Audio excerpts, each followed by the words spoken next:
É bom lembrar, como o presbítero Fernando, que nos conduziu na liturgia, nos chama a atenção para que a liturgia do culto é a condução que a Bíblia nos apresenta de como devemos adorar a Deus, tendo consciência da sua grandeza, do seu ser, e nos achegarmos a Ele, como nós vimos aqui. Ele é grande e digno de louvor.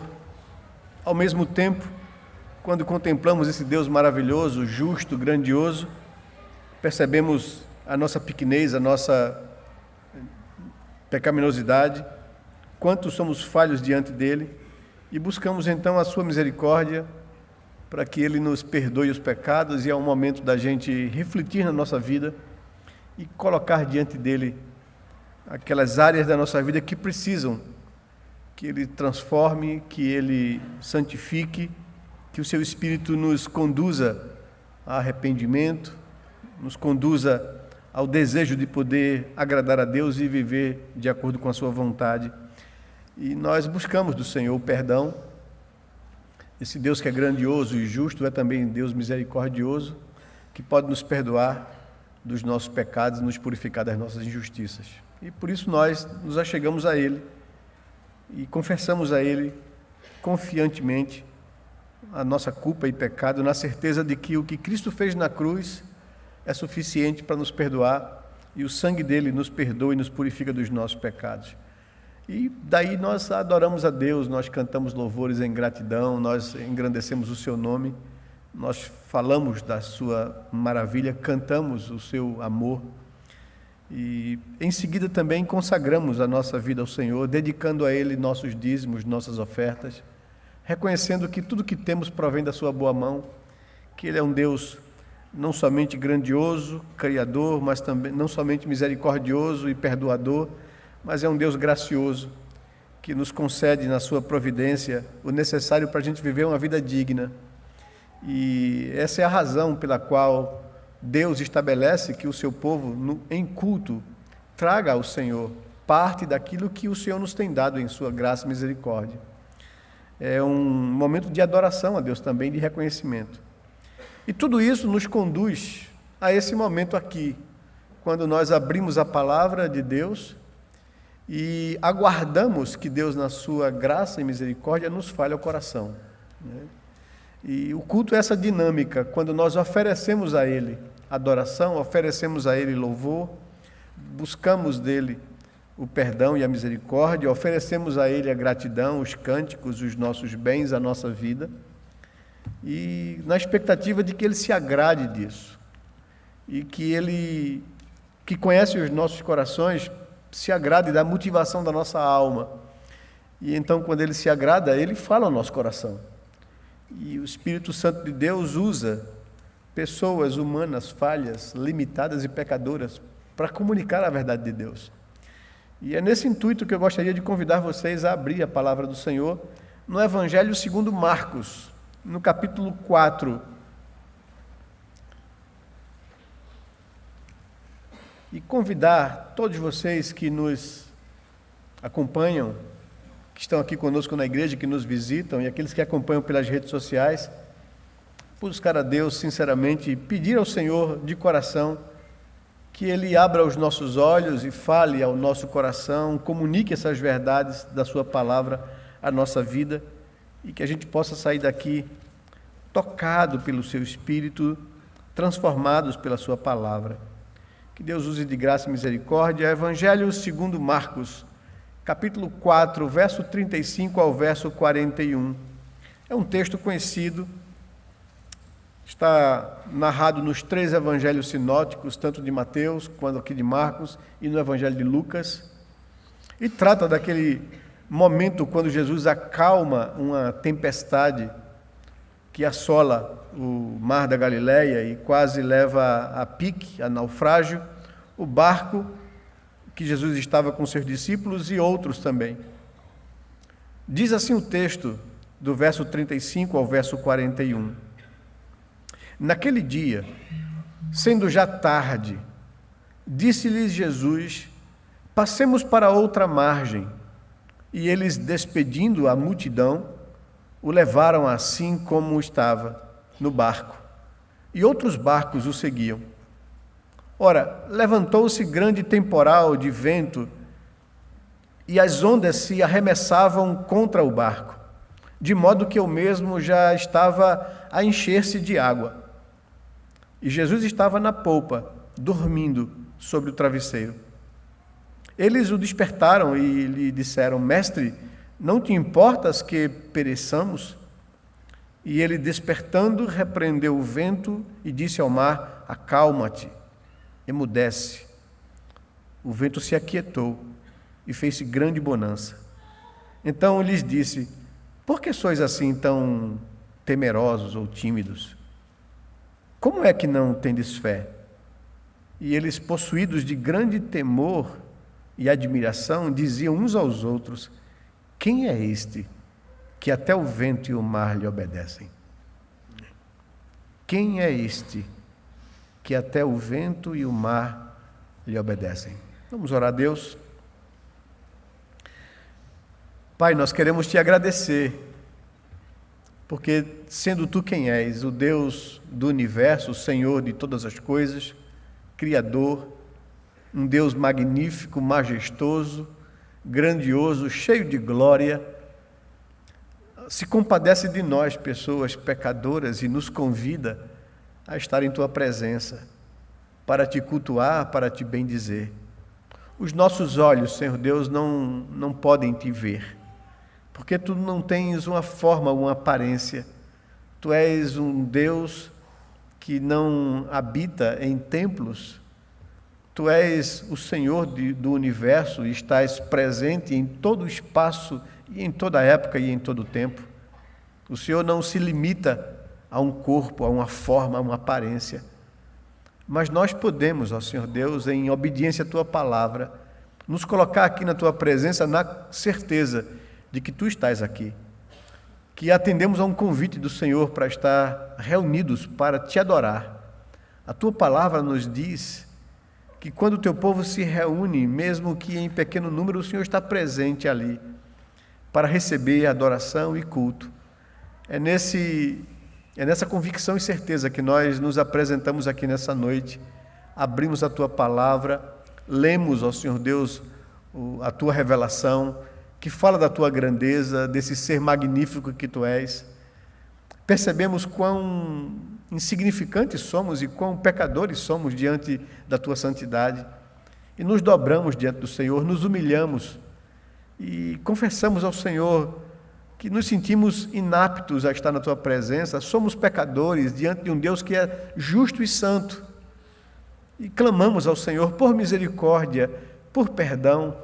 Olha para nós, ó Senhor Deus, com compaixão e ajuda-nos a vencer essa natureza corrompida que habita em nós ainda. Ajuda-nos com o teu Espírito Santo a caminhar a carreira da santificação, a crescer, a ser Cristo moldado em nós, a nos parecermos mais com o Senhor Jesus, sermos como tu és, um Deus santo, um Deus amoroso, um Deus justo. Ensina-nos, ó Senhor Deus, a viver uma vida de equidade e se compadeça dos nossos pecados. Lava-nos, ó Senhor Deus, completamente das nossas culpas. Purifica o nosso coração e a nossa consciência, Senhor Deus, ferida pelo pecado. Ajuda-nos a viver a nossa vida para a tua glória, Senhor. E fala ao nosso coração, nos encha de graça quando abrimos a nossa boca para cantar os teus louvores, para falar da tua grandeza, do teu amor, da tua excelência, Senhor. Recebe as nossas ofertas, a nossa vida que consagramos ao Senhor, em reconhecimento que tudo que somos e que temos provém da tua boa mão. E agora, nesse momento, quando nós abrimos a tua palavra e a lemos, clamamos juntos ao Senhor pela mediação do teu Espírito Santo. Fale ao nosso coração, abra os olhos do nosso entendimento para compreendermos a beleza da tua palavra, a grandeza do Evangelho de Jesus Cristo. Revela-nos, ó Senhor Deus, o teu ser, para que todos nós possamos sair daqui, Senhor Deus, tocados e transformados pela tua palavra.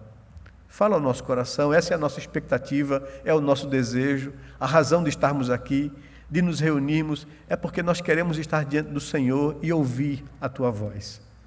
Que o Senhor nos adverta, nos ensine, nos aconselhe, nos console, nos reanime. Gera, Senhor Deus, aquilo que cada coração aqui precisa da tua parte. Faz isso por amor do teu nome, Senhor. É o nosso clamor e a nossa oração, fiados em Jesus, o nosso amado Redentor. Aquele que morreu na cruz, que cumpriu cabalmente a tua justiça e que nos oferece, Senhor Deus, a reconciliação com o Senhor. É em nome de Jesus, o nosso amado Redentor, que nós clamamos a Ti, Pai. Amém, Senhor Deus. Amém. Amém. Meus amados, nos 2 últimos cultos em que eu preguei a palavra de Deus, eu trouxe a vocês o 4º livro dos Salmos, 2 salmos daquele 4º livro dos Salmos, que foi o Salmo 95, que trata do convite que Deus nos faz a estar na sua presença. É um convite a louvor e adoração a Deus. O 4º livro dos Salmos, são 5 livros que compõem os 150 Salmos.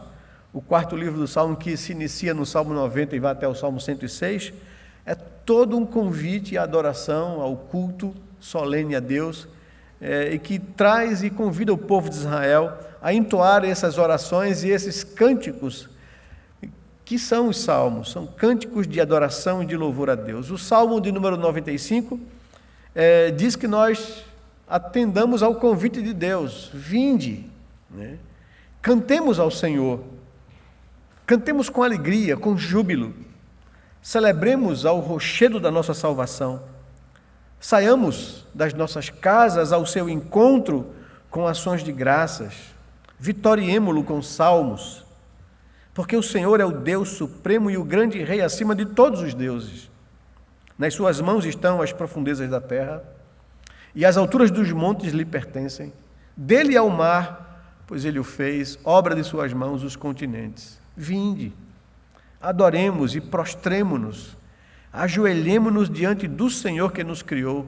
Ele é o nosso Deus, e nós o povo do seu pasto e ovelhas de suas mãos. Hoje, se ouvirdes a sua voz, não endureçais o coração. E nós expomos esse salmo aqui para vocês, que é esse convite, essa convocação, e é isso que nós fazemos todos os domingos. Não é? O dia que o Senhor reservou para que Jesus viesse e vencesse o nosso maior inimigo, a morte, e ressuscitasse nesse dia, nos dando a esperança da vida eterna. Os cristãos, desde então, compreenderam que o 4º mandamento, que responde à pergunta quando nós devemos adorar a Deus, e o 4º mandamento é no dia de descanso. E esse dia de descanso apontava, de fato, para esse descanso que Deus traria, redimindo o homem da sua culpa e do seu pecado, tirando a morte e a condenação de sobre nós. Isso se deu na ressurreição de Cristo, se cumpriu na ressurreição de Jesus. E desde então, a igreja, a partir do livro de Atos, daquele dia da ressurreição, se reúne solenemente para adorar no dia do descanso, onde o Senhor tirou de sobre os nossos ombros o peso da morte e da condenação. E nós estamos aqui por isso, por causa desse Deus, atendendo esse convite, essa convocação. E o que é que nós devemos fazer aqui? Nós devemos cantar os seus louvores, nós devemos celebrar a Deus a nossa salvação, nós devemos dar ações de graças ao Senhor, nos diz os Salmos, nós devemos adorá-lo e nos prostrar, nos humilharmos diante dele, confessando a ele a nossa inadequação, o nosso pecado e a nossa culpa, e nos ajoelhar diante do Senhor e ouvir a sua voz. Então, nós vimos isso aqui, acho que no penúltimo domingo que estivemos aqui pregando sobre esse salmo. No último domingo que nós pregamos, fomos para o Salmo 90. E o Salmo 90 nos fala de diante de quem nós estamos, ou somos convocados a estar. E o Salmo fala da grandeza desse Deus. Fala que esse Deus é magnífico, é grandioso, é excelso, é poderoso. E nós vimos aqui que esse Deus, a quem nós somos chamados a estar na presença dele, ele é o Deus eterno, Salmo 90, verso 2. Ele é o Deus soberano, tem controle absoluto sobre todas as coisas, nada frustra a sua vontade. Ele é o Deus grandioso, é um Deus onisciente, é um reto juiz, né? É um Deus que chama o homem a estar na sua presença, quebrantado e arrependido. Nós vimos também quem somos nós. O Salmo nos apresenta, o Salmo 90, que somos um ser sujeito ao tempo. Em contraste com a eternidade de Deus, nós somos transitórios. Nós somos mortais, em contraste à imortalidade de Deus. Nós não fomos criados para a morte, mas a morte se instalou por causa da desobediência e da queda, e passamos a morrer. Somos pecadores diante de um Deus santo, né? E o Salmo 90 faz esses contrastes, né? E nos chama a pensar e a refletir sobre o que é que nós precisamos fazer diante desse Deus. E Deus convida a humanidade, o ser humano, a sua criação, a se voltar a Ele, né? Arrependido, admitindo, deixando a arrogância, a rebeldia, né? Precisamos reconhecer a nossa condição humana de criação e não de deuses ou criadores. Precisamos suplicar a sua misericórdia. Nós vimos isso da última vez aqui que nos reunimos. E eu gostaria então de, nessa noite com vocês, tomar essa narrativa do Evangelho de Marcos, no capítulo 4, no verso 35, para pensar junto com vocês sobre esse impacto que Jesus causou na vida dos seus discípulos. Como eu falei aqui na oração para vocês, nós não enxergamos Deus, porque Deus não tem forma de aparência, né? E Ele mesmo condena na sua palavra que o homem o adore através da imaginação, fazendo para si imagens de Deus, de qualquer coisa nos céus ou na terra ou embaixo da terra. O segundo mandamento trata disso. O primeiro mandamento nos ensina a quem nós devemos adorar, e a resposta é a Deus somente, ao único Deus verdadeiro, não a outro além dele. O segundo mandamento nos diz como é que nós devemos adorar esse Deus, em espírito e em verdade, não através da imaginação humana. Não farás para ti imagens de escultura com o intuito de adorá-lo. Então, a Bíblia me ensina que Deus é espírito e que importa que os seus adoradores o adorem em espírito e em verdade. Mas a Bíblia também nos informa que esse Deus se manifestou aos homens. Na segunda pessoa da divindade, Ele se fez carne e Ele habitou entre nós. O Evangelho de João nos relata, de forma até poética, intensa e forte, que no princípio era o Verbo, a palavra de Deus. Todas as coisas foram feitas por intermédio dele, e sem ele nada do que foi feito se fez, né? E a palavra se fez carne, habitou entre nós, e nós vimos a sua glória, glória como unigênito Filho de Deus. E os homens tiveram o privilégio de ter o Deus eterno, invisível, manifesto numa forma humana. E a gente já pensou isso da outra vez aqui.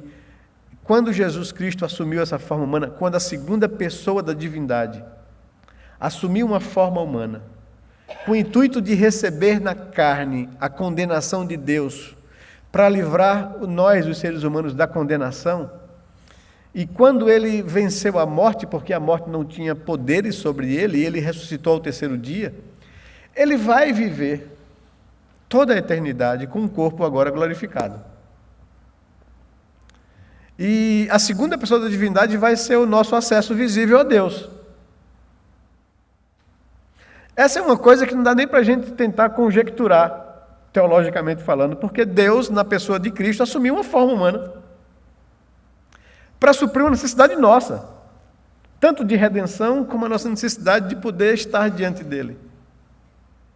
Certa vez, um dos discípulos, na ressurreição de Jesus, ou antes da ressurreição, quando ele anunciou que era necessário que ele morresse, que ele se entregasse naquela cruz, eles chegaram para Jesus e disseram: Senhor, mostra-nos o Pai, porque isso nos basta.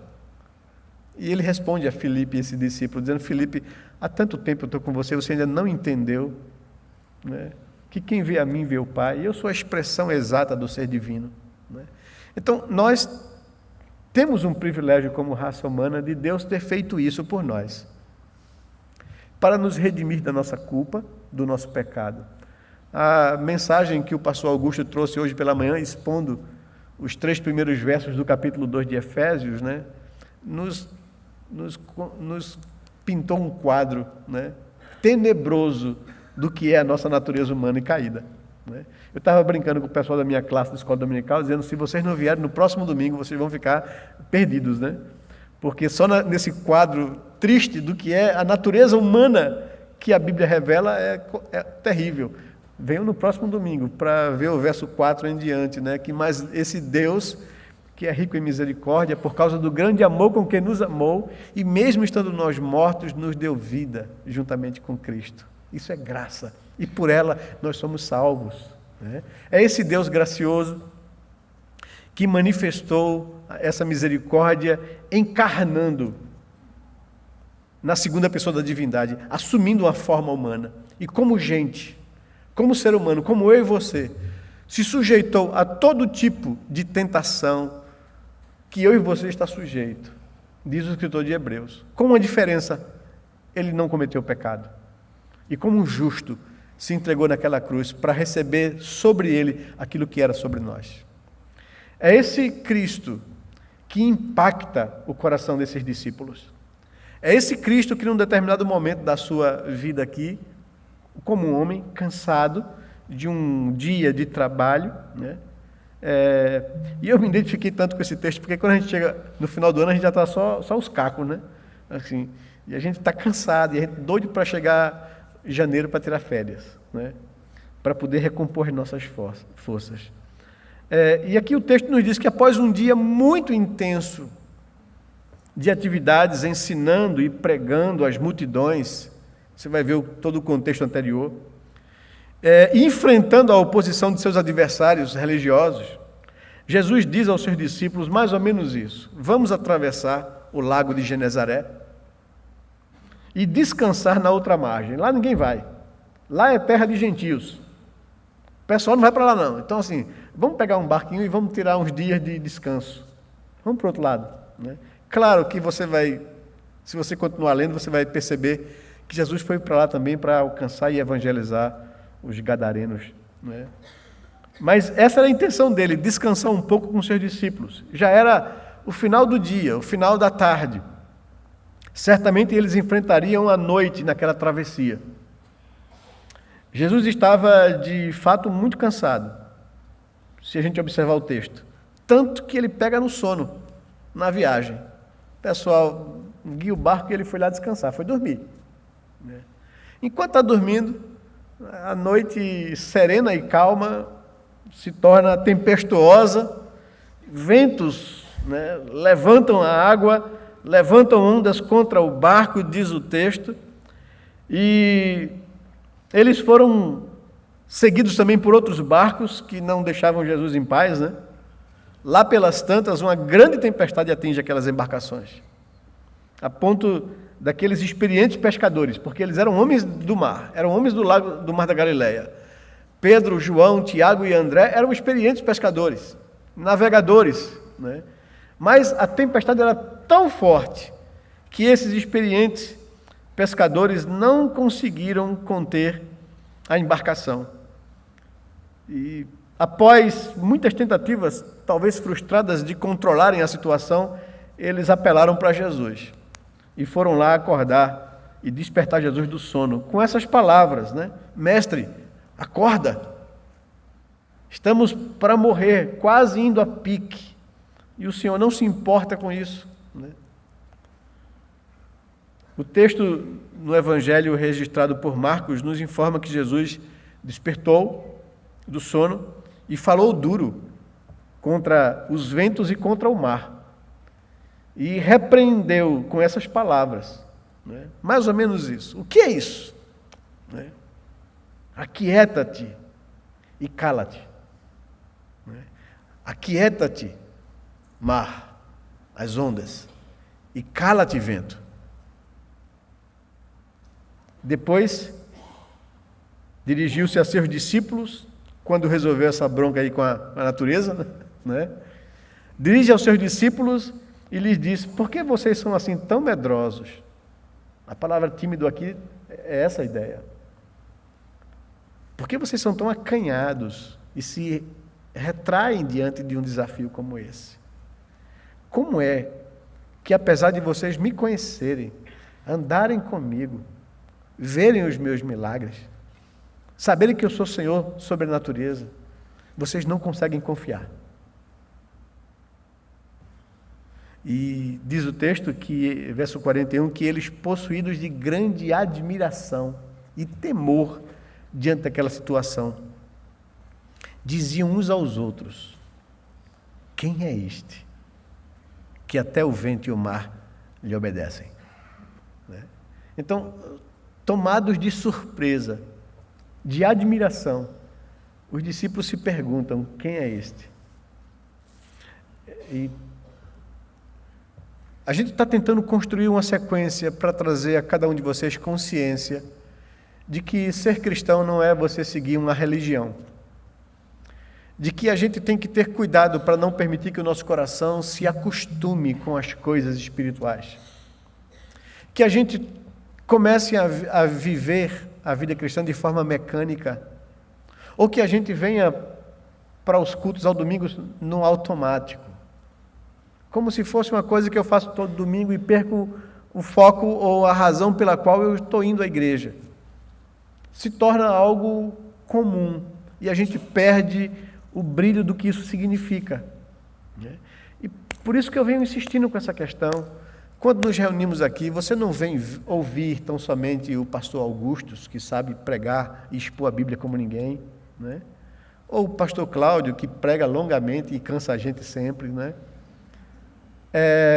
Não é isso que você vem ver aqui, ou você não vem aqui porque Luciano toca um louvor maravilhosamente bem, com um grupo de louvor, ou porque eu tenho bons relacionamentos aqui de anos, e é bom estar com os meus irmãos, é um ambiente saudável, né? Ou porque é um ambiente bom para trazer os meus filhos, né? Eles são bem assistidos, ensinados na palavra de Deus. Não é por causa dessas coisas, essas coisas são decorrentes e consequentes. Mas a causa de nós virmos aqui é Deus. É a gratidão a Ele por aquilo que Ele fez por nós. É atender ao seu convite, à sua convocação, para adorá-lo, para bendizê-lo, para nos colocarmos na presença dEle humildemente, para ouvir a sua voz. Essa é a razão pela qual nós deveríamos estar aqui e viver a nossa semana nessa expectativa. Estou doido que chega o domingo, o dia do Senhor, para me juntar com meus irmãos e adorar solenemente a esse Deus que me salvou. E a gente tem batido nessa, e Jesus aqui é o nosso grande Redentor, a razão de estarmos aqui, é Ele quem nos reconciliou com Deus, é por causa dEle que nós podemos estar aqui, porque senão Deus não nos aceitaria. Mas somos aceitos e acolhidos por causa do que Ele realizou naquela cruz. É por isso que Deus fez o que fez, Ele moveu o mundo, Ele entregou o seu Filho para poder trazer-nos de volta à sua presença, senão nós não seríamos aceitos, porque Ele é um Deus justo e nós pessoas pecadoras, e o resultado disso seria terrível, condenação e morte. Mas aquilo que era terrível caiu sobre Ele, por isso nós podemos estar aqui diante de Deus. Quem é este? Quem é Jesus? O que Ele quer de mim? Por que Deus me convoca e me convida a estar aqui na presença dEle e cultuá-lo? São essas perguntas que eu queria trazer para a gente pensar nessa noite. As mesmas perguntas que tomaram o coração daqueles discípulos quando viram Jesus fazer o que fez. Desesperados lá porque não conseguiam controlar a situação, a embarcação, a tempestade, percebendo o perigo da morte, o barco quase indo a pique, se enchendo d'água, correm, acordam Jesus: Senhor, tenha misericórdia, a gente está morrendo. E Jesus se levanta, acho que sonolento, olha para o mar, talvez aqui, desculpem a expressão, irritado, me acordou, estava descansando, e repreende, essa é a palavra que aparece aqui. Repreende o mar e repreende o vento. Acalma-te, aquieta-te, silencia. E no mesmo momento a bonança se estabelece. É isso que diz o texto, no verso 39. E ele, despertando, repreendeu o vento e disse ao mar: acalma-te, emudece. O vento se aquietou e fez-se grande bonança. Então, repreende os discípulos, dizendo: como é que vocês não conseguem confiar em mim, vivendo comigo e vendo quem eu sou? E eles, possuídos de grande admiração e temor, perguntavam-se: quem é este que até o vento e o mar lhe obedecem?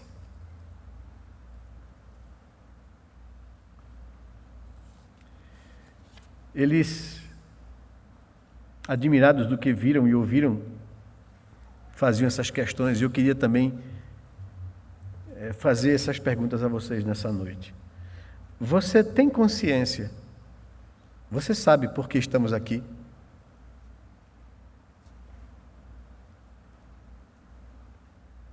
Nós conhecemos a Jesus de ouvir falar ou de fato, na nossa experiência pessoal e particular com Deus? Nós conhecemos este que até as tempestades lhe obedecem, que faz isso para mostrar aos seus discípulos que ele tem controle e poder sobre a natureza, que ele não está sujeito a isso, mas que essas coisas estão sujeitas a ele. Nós gostaríamos de pensar um pouco com vocês sobre quem é esse Jesus, esse que deu a vida dele por nós. Você precisa conhecê-lo, não apenas de ouvir, mas de experiência pessoal e particular com ele. E falo isso porque nós vivemos e crescemos e nos desenvolvemos num país católico, cristianizado pelo catolicismo romano. E dificilmente você vai encontrar uma pessoa no Brasil que nunca ouviu falar de Jesus. Mas há uma diferença enorme entre ouvir falar de alguém e conhecer essa pessoa. Ouvir falar de uma pessoa famosa, não é? Mas conhecer essa pessoa particularmente, saber quem ele é, os seus gostos. O desafio que o Senhor nos apresenta é que ele não quer apenas que eu conheça Jesus de ouvir falar, mas que eu experimente uma relação pessoal com ele. Quem é Jesus? Essa pergunta só poderá ser respondida satisfatoriamente na palavra de Deus. Não existe outra fonte que apresente quem ele é. É Deus quem revelou quem ele é. E o próprio Jesus declara isso. Se você quiser saber quem ele é, examine a Escritura. João, discípulo de Jesus, registra essa fala de Jesus lá no seu Evangelho, capítulo 5, verso 39. Quando ele diz aos seus discípulos: examinem a Escritura, porque nelas vocês vão encontrar a vida eterna, porque elas testificam de mim. E eu sou a vida. Quem é este homem que dá ordem à natureza e a natureza obedece? Essa é a pergunta que os discípulos começaram a se levantar ali. João Batista, e aqui a gente pode tentar olhar na Escritura o impacto que a pessoa de Jesus causou nas pessoas com quem ele se relacionou. João o Batista não conheceu Jesus durante a vida deles, morou no deserto, consagrado como um nazireu numa comunidade religiosa, ascética, e quando adulto ele desce e no deserto da Judéia começa a pregar e chamar as pessoas a arrependimento, porque o reino de Deus está próximo. E o Messias já estava entre nós. E João Batista começou a chamar as pessoas a se arrependerem e a se purificarem através de um rito religioso judaico, que é o batismo de arrependimento, de purificação. Então ele ministrava isso no Jordão, no rio, e as multidões vinham das cidades para ouvir João no deserto. E certa feita, quando Jesus assume publicamente o início do seu ministério, foi num momento como esse, quando João estava pregando lá no Rio Jordão, as multidões lá ouvindo o que ele dizia, e Jesus se aproxima. Ele vem da Galileia, uma outra região, até a Judéia, para ser batizado por João. João até resiste, dizendo que ele não precisa disso, que ele pregava batismo de arrependimento, chamando pecadores a prepararem no coração para a vinda do Messias, e ele era o Messias.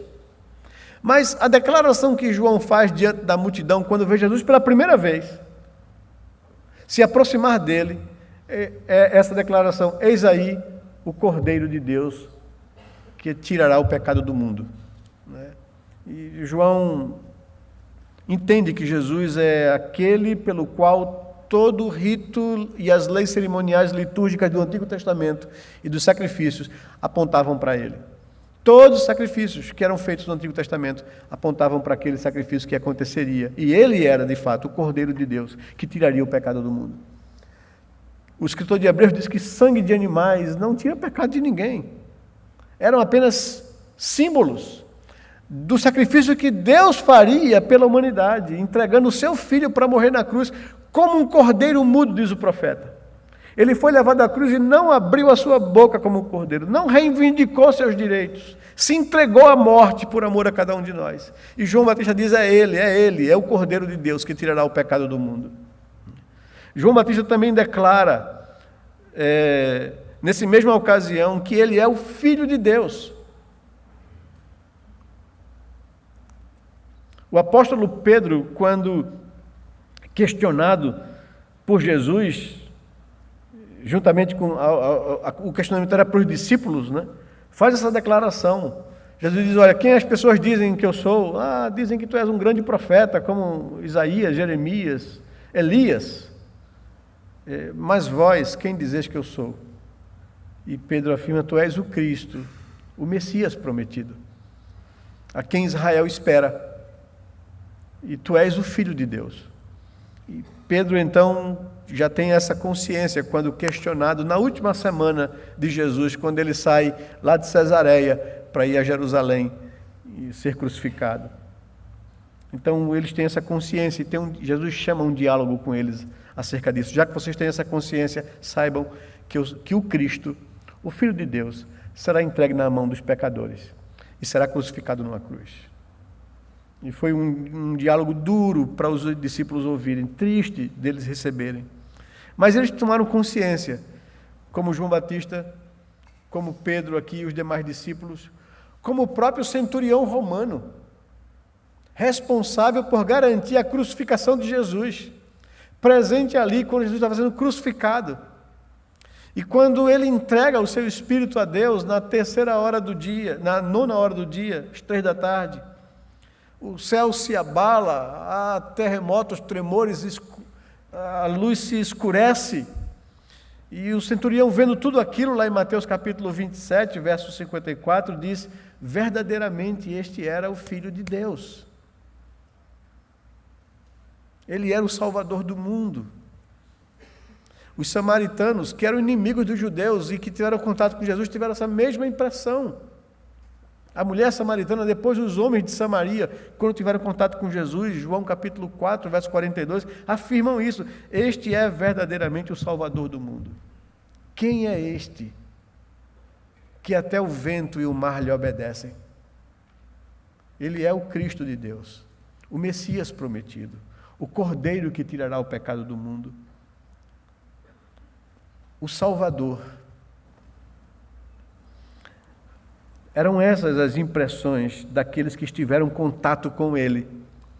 Ele é diferente, ele não é, igual a nós. Quem é Jesus? Pelo próprio Jesus. Quem ele diz ser? E aí você vai ver o Evangelho de João, ele fazer várias afirmações acerca da consciência de quem ele era. Ele Os judeus, por várias vezes, os religiosos tentaram pegar em pedra para apedrejá-lo, porque ele dizia que era um com o Pai, se fazendo igual a Deus, da mesma natureza e essência de Deus. Eu e o Pai somos um. É a declaração de Jesus em João 10:30. E os judeus pegam em pedra para apedrejá-lo, porque ele dizia heresia, um homem dizer-se igual a Deus. Lá em João capítulo 6, verso 35, falando aos discípulos, ele diz: eu sou o pão da vida. Quem comer de mim jamais terá fome. Dando a entender que ele é aquele que pode saciar essa fome espiritual que habita o coração do ser humano depois da queda. Em outra declaração, ele afirma: eu sou a luz do mundo. O mundo anda em trevas, o homem anda em trevas, eu sou aquele que pode dar luz. Quem anda comigo não andará em trevas, eu sou a luz do mundo. Noutra situação, enfrentando um momento difícil de uma família querida, perdeu o irmão, Lázaro, né? Quando as irmãs chorosas chegam para Jesus, quando Maria chega para Jesus dizendo: Senhor, por que o Senhor demorou tanto? Se o Senhor estivesse aqui, o meu irmão não teria morrido. E ele olha para ela e diz: você não crê em mim? Eu sou a ressurreição e a vida. Quem crê em mim, ainda que morra fisicamente, viverá. E ele diz que é aquele que tem poder sobre a morte e que pode trazer o homem de volta à vida. É isso que Jesus tem consciência de quem ele é. O Filho de Deus, igual a Deus, da mesma essência de Deus. O pão da vida que pode saciar a fome do mundo, a luz que pode trazer luz ao homem em trevas, a ressurreição que vence a morte e que traz ao homem vida. E o próprio Deus Pai faz uma declaração pública naquele momento do batismo de Jesus lá no Jordão. Quando Jesus diz a João Batista: João, é necessário que eu passe por esse rito para que se cumpra a Escritura. E ele então admite Jesus e o batiza. E quando Jesus sai da água, os céus se abrem. O Espírito Santo desce em forma corpórea de uma pomba sobre ele. E uma voz dos céus declara para a multidão: este é o meu Filho amado em quem tenho prazer. Então, não são só as pessoas que tiveram essa impressão acerca de quem é Jesus, não só ele tinha consciência de quem ele era, mas o próprio Pai testifica, testemunha publicamente no início do seu ministério quem ele era. Ele é o meu Filho amado, em quem tenho prazer. Agora, isso leva a gente a uma outra pergunta. O que é que o Filho de Deus veio fazer aqui nesse mundo? Quem é este que até a natureza lhe obedece à ordem? Ele é Deus encarnado, a segunda pessoa da divindade, aquele que veio e habitou entre nós. O que é que ele veio fazer aqui? E a Bíblia começa a nos apresentar o nosso quadro. Talvez quem esteve pela manhã aqui, eu nem preciso me delongar nisso, não é? Foi muito claro o texto exposto, como que Deus nos vê como humanidade. Eu estava dizendo para a nossa turma, lá na classe de Fundamentos da Fé, nós somos seres especiais, dentre toda a criação. Nós somos singulares. A Bíblia diz que nós somos a coroa da criação de Deus. A Bíblia diz que nós somos a menina dos seus olhos. Porque Deus, ao criar o ser humano, colocou em nós algo dele. A sua imagem está gravada em nós. E nós refletimos a glória de Deus quando nós gerenciamos a criação que Ele nos confiou. Que Ele disse que nós deveríamos tirar dela o nosso sustento, administrá-la, cuidar dela e responder a Ele sobre isso. E só podemos fazer isso porque somos a imago Dei. Fomos criados com a capacidade de arbitrar, de decidir, de gerenciar. Assim como Deus domina o universo, Ele disse que nós devíamos dominar a criação. Porque nisso nós expressaríamos a sua glória na criação. Seríamos espelho da sua glória. E por isso somos singulares. Somos diferentes dos outros seres criados. Nós não somos animais racionais, nós somos criação de um Deus e carregamos em nós a imagem dele. Somos especiais. Mas, infelizmente, usamos mal isso lá em Adão, nos nossos primeiros pais. E nos deixamos envaidecer por isso. E quisermos tomar o lugar de Deus. Quisermos viver uma vida independente dele. Decidimos isso lá. E incorremos na queda, na condenação. Na mesma condenação que os anjos que se rebelaram contra Deus caíram. Estragamos tudo. Estragamos a nossa natureza.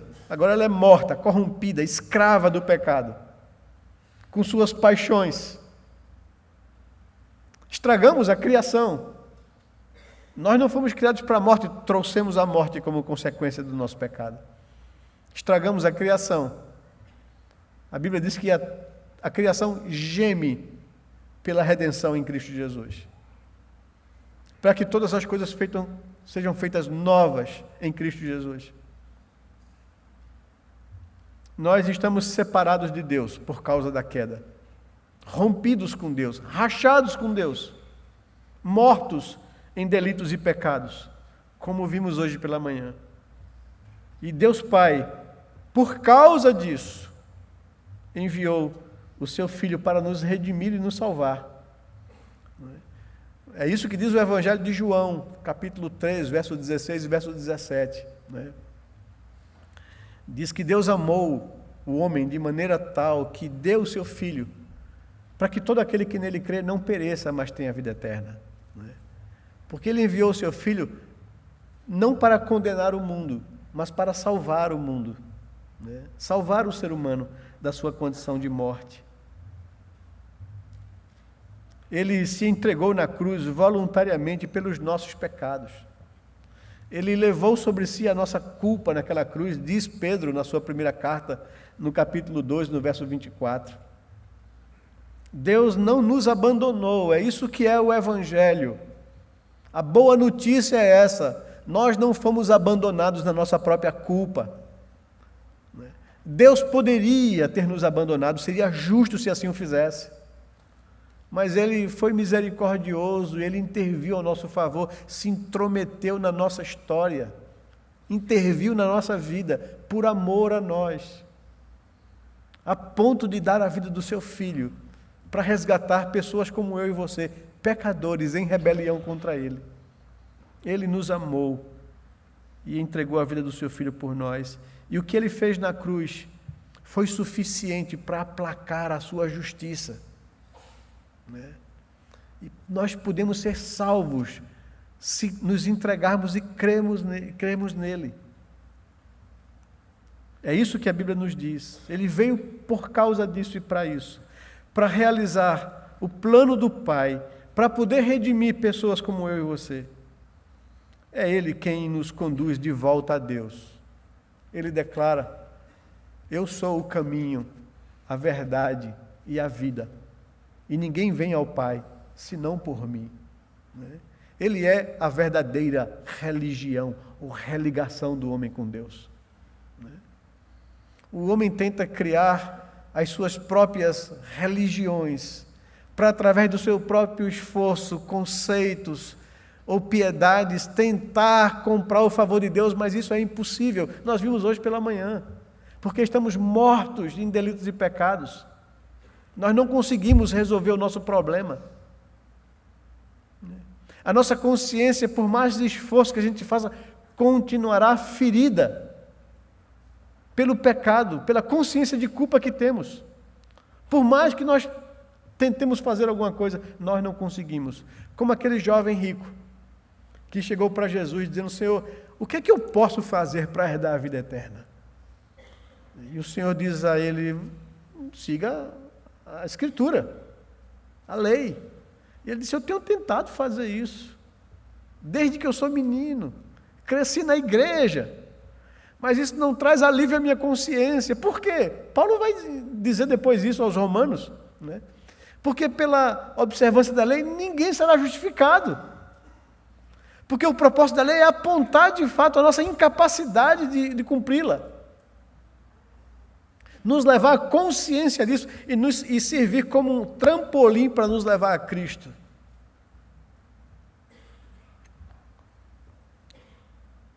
Ele era uma pessoa boa, cheia de boas intenções, querendo acertar na vida, religioso e cheio de dinheiro. E absolutamente nada disso trazia paz ao seu coração. Boa intenção não traz paz ao coração, religião não traz paz ao coração, dinheiro não compra isso. O que é que eu faço, Senhor? E o Senhor diz: se livre de tudo isso que você coloca a sua confiança e venha seguir-me. Você terá um tesouro nos céus. Ele veio para nos conduzir de volta a Deus. E somente Ele pode fazer isso. É por isso que é uma agressão a Deus. Qualquer religião que diminua a pessoa de Cristo e a obra dele e coloque qualquer substituto no lugar. É uma agressão a Deus, ao seu amor, ao sacrifício que Ele fez por nós naquela cruz. Jesus Cristo veio e venceu a morte, o nosso maior inimigo, e garantiu a nossa ressurreição. Todo aquele que crê em mim, ainda que morra, viverá. E todo aquele que vive e crê em mim não ficará na morte, mas vencerá a morte.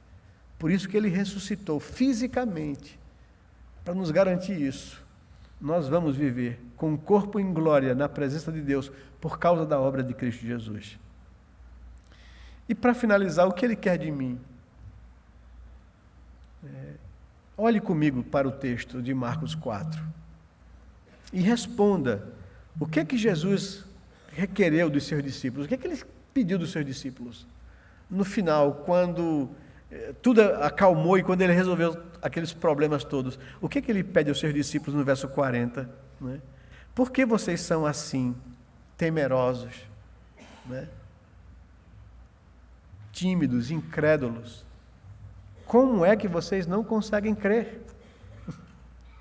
Né? O que Ele pede de mim, de você, é que a gente creia. Crer em Cristo é depositar toda a sua confiança nele. Vejam, quando eles foram tomados pela tempestade, né, eles só apelaram para Jesus depois de esgotarem todos os seus esforços. Tentaram controlar o barco, tentaram controlar a tempestade, no que tange a saída daquilo ali, sem que eles fossem a pique, só desistiram disso quando viram que não conseguiam e que iam morrer. Aí foram apelar para Jesus e acordar Jesus. E ainda acordar Jesus, repreendendo Jesus: Senhor, a gente está morrendo aqui, o Senhor dormindo. Em outras palavras, quebra o galho, né? Todo mundo se matando aqui para a gente vencer a tempestade e o Senhor dormindo. E Jesus então resolve o problema e diz a eles: por que vocês são assim? Eu tenho andado com vocês o tempo todo, vocês têm visto o que eu faço, e o que eu faço demonstra quem eu sou. E vocês não conseguem crer. O que Ele pede de mim, de você, é que a gente confie. Fé é você depositar toda a sua esperança, a sua confiança nele. É você aprender a desconfiar da sua capacidade para confiar no que Ele fez por você, no que Ele diz que é o melhor para você. É você aprender a que o seu coração está pedindo uma coisa, mas Deus está dizendo outra coisa para você. É você dizer não ao seu coração e dizer: eu confio em Deus, ainda que isso vá de encontro ao que eu desejo. Isso é fé. Fé não é isso que os poetas populares cantam em rebelião, né? Alguém já citou aqui no domingo desse passado, né? A canção popular do Gil, né? Andar com fé eu vou, a fé não costuma falhar, né? Falha, né? Sempre falha, porque ela é insuficiente e incapaz. É uma fé que nos leva a uma atitude de rebelião a Deus, como a própria música diz, né? Se eu quiser, uma outra canção, né? Se eu quiser falar com Deus, eu tenho que me matar. Eu tenho que me negar, me sacrificar, para ver se Ele ouve. Né? Esse é o conceito de fé que o mundo estabelece. E a Bíblia diz que fé é você depositar a confiança no amor que Deus teve por você e entregou a vida do Filho dele para fazer o que você não podia fazer. Creia nisso, confie nisso, descanse o seu coração nisso, deposite toda a sua esperança nisso. Como é que vocês não conseguem crer, disse Jesus? Na vida, e aí vai para as questões de aplicação da razão pela qual o Espírito Santo pega uma situação como essa e coloca aqui. Para que 2000 anos depois a gente esteja expondo esse texto. O que é que Deus quer com isso? É fato que na vida nós seremos assaltados por várias tempestades que nos assolam, nos impõem medo, nos causa pavor. Se o Senhor do Universo não estiver conosco, certamente estaremos perdidos. Esses dias eu estava conversando com o Gênero lá em casa sobre como é que as pessoas conseguem viver nesse mundo sem esperança em Deus. Como é que elas conseguem? E a gente estava pensando sobre isso. Sem Deus a gente está perdido. No entanto, se você o conhece, se você estiver com Ele em sua vida, em sua intimidade, você estará seguro e pode gozar paz mesmo em meio a tempestades. É isso que o texto quer nos chamar a atenção. E aqui nós tiramos algumas conclusões e trazemos algumas coisas para aplicações práticas na nossa vida. Eu queria perguntar a você se há alguém que se encontra aqui nessa noite que ainda não conhece esse Jesus, ou o conhece de ouvir falar, mas nunca o experimentou na sua vida. Você pode recebê-lo como Senhor da sua vida nessa noite. Você pode admiti-lo.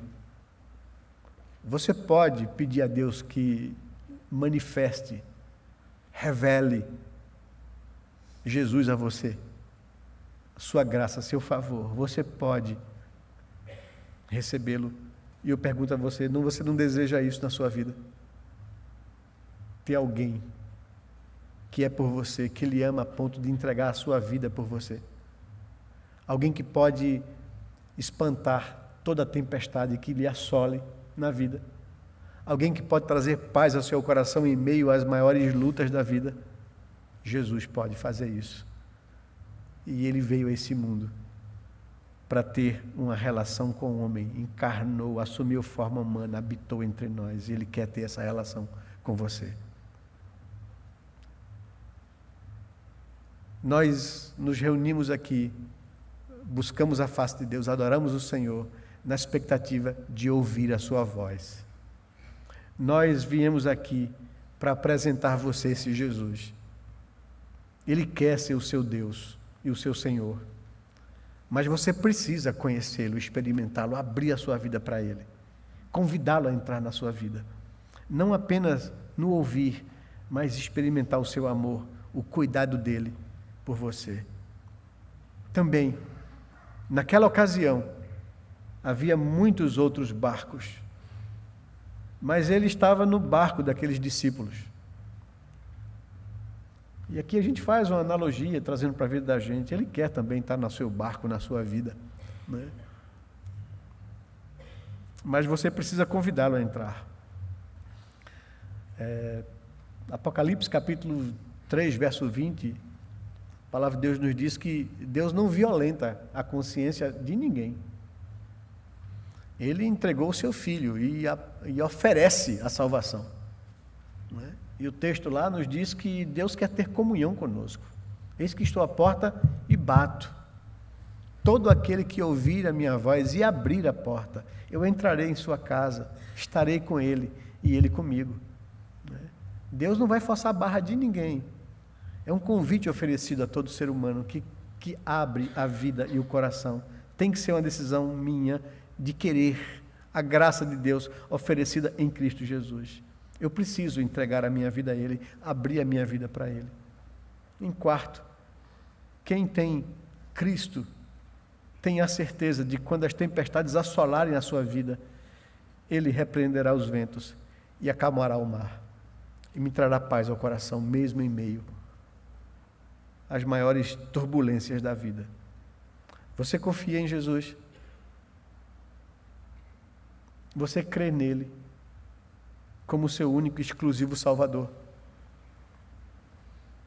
Eu apelo a você, abra o seu coração, entregue sua vida a Ele, receba como Senhor da sua vida, e você terá o autor da vida, o Deus soberano, cuidando da sua vida. Ele já provou definitivamente o seu amor quando entregou-se naquela cruz por você. E o apóstolo Paulo conclui, escrevendo aos Romanos: se porventura ele não poupou o seu próprio filho, antes por todos nós o entregou, porventura não dará graciosamente com ele todas as coisas. É a esse Deus que nós somos convidados a entregar a vida e a se relacionar com Ele e a ter Ele como a confiança da nossa vida e a esperança do nosso coração. Eu queria convidar você a buscar esse Deus agora em oração, a fechar os seus olhos, a falar com esse Deus, a colocar a sua vida diante do Senhor. Enquanto eu peço que o pessoal aqui que vai conduzir esse último cântico já se coloque aqui, e a gente vai cantar esse texto aqui, que tornou-se um hino, não é? Sossegai, hino 254. Vamos orar a Deus e colocar a nossa vida diante do Senhor nesse momento agora. Eu não sei como é que vai a sua vida, se as tempestades estão lhe assolando, mas eu sei que esse Deus pode trazer calmaria e paz ao seu coração em meio às maiores tormentas. Busque a Deus em oração nesse momento agora, meu querido.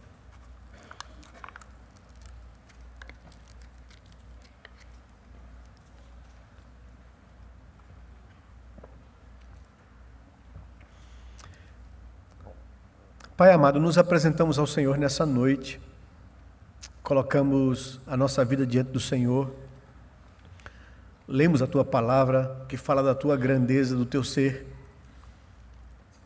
Percebemos, ó Pai amado, de diante de quem nós estamos, um ser santo, grandioso, justo, magnífico.